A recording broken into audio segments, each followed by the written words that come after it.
सभी दर्शकों को नमस्कार। लोकी सीज़न 2 से पहले सीज़न 1 का एक छोटा सा रिकैप। तो हमने देखा था कि सभी समय रक्षक नकली थे और टीवीए को कैंग चला रहा था।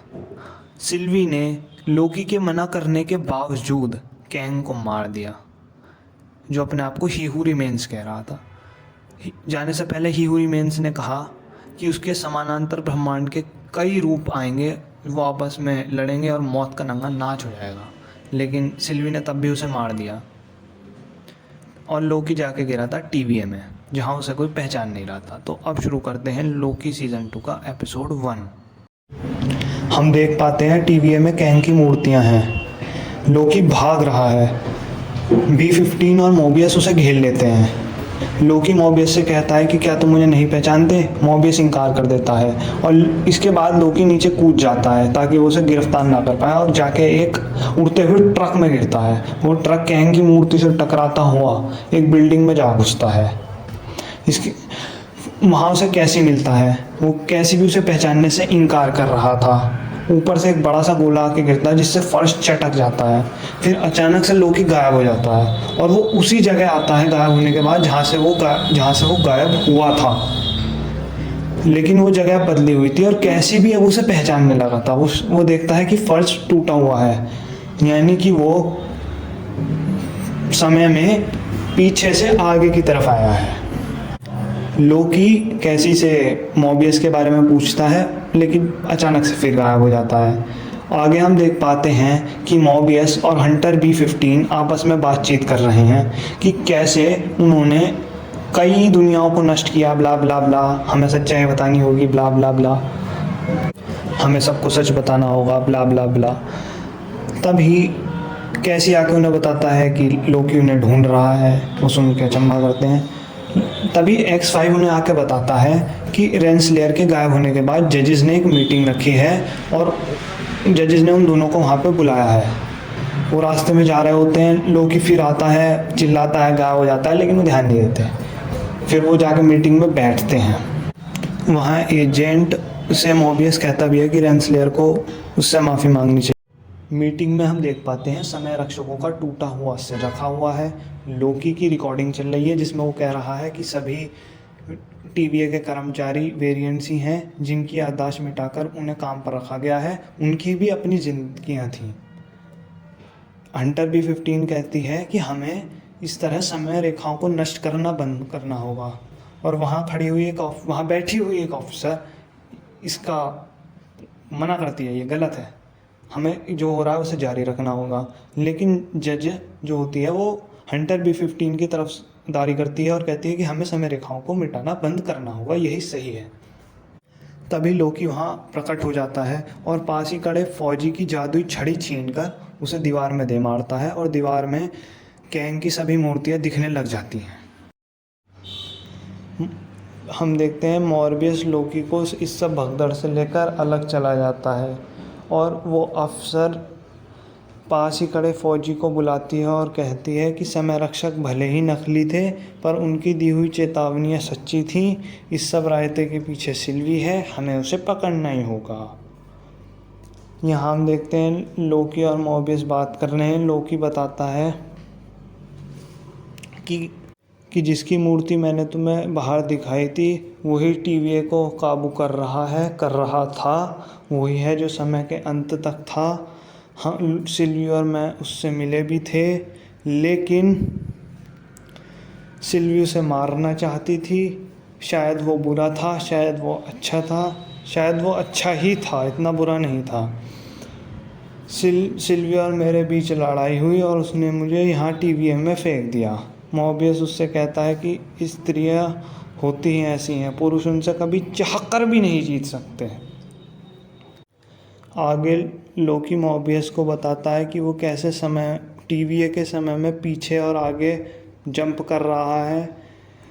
मोबियस इसे नामुमकिन बताता है और कहता है कि टीवीए का कोई समय नहीं है, ये नामुमकिन है, ये किया ही नहीं जा सकता।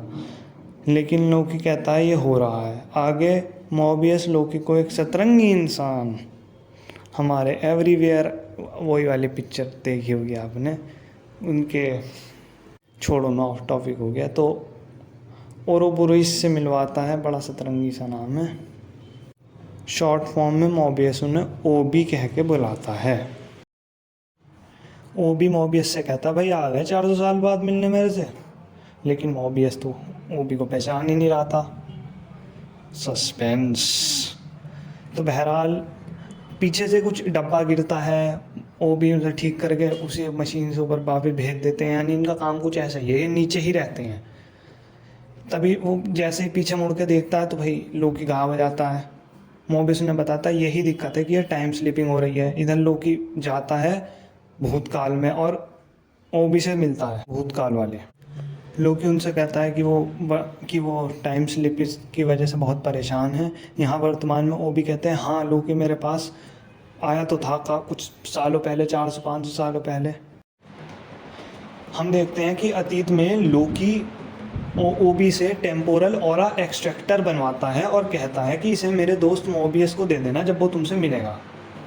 वर्तमान में ओबी को याद आता है हाँ मेरे पास वो टेम्पोरल ऑरा एक्सट्रैक्टर है।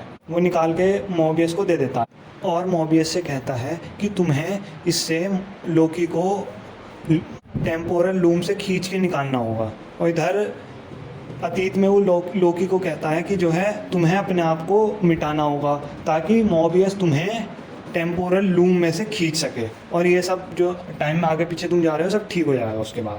इसके बाद लोकी वर्तमान में आ जाता है।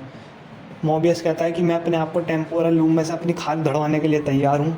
लोकी कहता है कि मैं भी अपने आप को टाइम और स्पेस में से उड़वाने के लिए तैयार हूँ, चलो करते हैं। टीवीए की बिजलियाँ बार बार झटके खा रही होती हैं। वो भी बताते हैं इसका कारण है टेम्पोरल लूम में बढ़ती हुई समय रेखाएं। वो उसे ये सब ठीक करने के लिए बाहर जाते हैं, लेकिन मोबियस ओबी से पूछता है कि ये सब कैसे जुड़ा हुआ है। ओबी उन्हें किताब फेंकते हैं उनकी ओर और कहते हैं कि इस किताब में टीवीए की सब के बारे में सब कुछ लिखा है कि ये सब कैसे होता है, मैंने खुद लिखी है। यानी कि ओबी बंदा समझदार तो है और टीवीए का एक बहुत ही अहम हिस्सा भी है। तभी हम उस हॉल में पहुंचते हैं जहाँ से हमें टेम्पोरल लूम दिखती है। वहाँ वो भी बताते हैं कि टेम्पोरल लूम सभी समय रेखाओं को पिरोती है। मोबियस ओबी से पूछता है कि आप यहाँ काफ़ी कम आते हैं मेरे ख्याल से।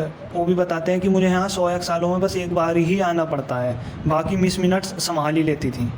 वो भी आगे बताते हैं कि अगर इन एक्स्ट्रा शाखाओं को नहीं मिटाया गया तो टीवीए नष्ट हो जाएगा। तभी B15 कहती है कि अगर हमने इन्हें मिटा दिया तो कई सारे लोगों की जान चली जाएगी। इसके बाद ओबी अपना जीनियस प्लान सुनाते हैं कि वो ब्लास्ट डोर बंद करेंगे और उसके बाद टेम्पोरल लूम को मॉडिफाई करेंगे ताकि वो ज़्यादा समय रेखाओं का भार भी सह सके। ब्लास्ट डोर बंद करने से पहले मोबियस बाहर जाएगा और एक्सट्रैक्टर लॉन्च करेगा। फिर वो लोकी को एक डिवाइस देते हैं जिसके हरे होने का सिग्नल ये है कि मोबियस ने वो लॉन्च कर दिया है, और तभी लोकी को अपने आप को समय रेखा से मिटाना होगा और वो टेम्पोरल लूम में चला जाएगा और वहाँ से मोबियस उसे एक्सट्रैक्टर से खींच लेगा। लेकिन ये सब ब्लास्ट डोर बंद होने से पहले करना होगा। तभी ये फौजी भाई साहब आके बताते हैं कि डॉग्स सिल्वी को पकड़ने जा रहे हैं। B15 उन्हें रोकने के लिए जाती है, लेकिन लोकी भाईजान फिर गायब हो गए अपने। लेकिन मोबियस कहता है कि लोकी ये कर लेगा और वो सूट वूट पहन के बाहर जाता है और एक्सट्रैक्टर को लॉन्च कर देता है। यहाँ लोकी ढूंढता है उसे कहीं से वो जादू की छड़ी मिल जाए गायब करने वाली, और फिर लेकिन उसे वो मिलती नहीं है। फिर वो देखता है कि उस डिवाइस की में भी हरी बत्ती जल गई है। अब उसे यकीन है कि अब उसका कुछ नहीं होगा, अब वो समय रेखा में खो जाएगा। सामने लिफ्ट खुलती है और उसे सिल्वी दिखती है और वो उससे कहती है तुम यहाँ हो। उसकी आंखें नम हो जाती हैं। तभी पीछे से कोई आता है और उसे समय रेखा से मिटा देता है और लोकी जाके टेम्पोरल लूम में गिरता है और टेम्पोरल लूम में से एक्सट्रैक्टर उसे एक्सट्रैक्ट कर लेता है। वो जाके मोबियस से टकराता है, दोनों जाके अंदर हॉल में गिरते हैं और ब्लास्ट डोर बंद हो जाता है। यानी कि मिशन कामयाब। लेकिन इस मिशन में उनकी किसने मदद करी, ये अभी भी एक सस्पेंस है। फिर लोकी कहता है हमें सिल्वी को ढूंढना होगा। इधर हम देखते हैं कि बहुत सारे डॉग्स सिल्वी को पकड़ने जा रहे हैं। B15 कहती है कि क्या इतने सारे डॉग्स जाएंगे। जो फौजी उन्हें लेके आए थे जिनका नाम D90 है, वो उनसे कहते हैं मुझे तो नहीं लगता। और ये एपिसोड यहीं अंत हो जाता है। फिर उसके बाद हम पोस्ट क्रेडिट सीन में देखते हैं, और पोस्ट क्रेडिट सीन में हम देखते हैं कि 1982 ब्रॉक्सटन में है। वहाँ वो मैकडोनल्ड्स के जो भी होता है उसमें जाती है, और वहाँ पे उससे वेटर से कहती है मुझे सब कुछ खाने को चाहिए, और उसके मुंह पे एक अलग सा ही हम दुख देख पाते हैं, और सब खत्म। देखिए, मैं पहली बार इस तरह की वीडियो बना रहा हूँ, तो शायद मैंने गलती से काफ़ी लंबी बना दी है, पता नहीं। और पसंद आए तो लाइक वगैरह कर देना, सब चैनल को सब्सक्राइब कर देना। ठीक है, फिर मिलते हैं अगले एपिसोड में। Bye bye.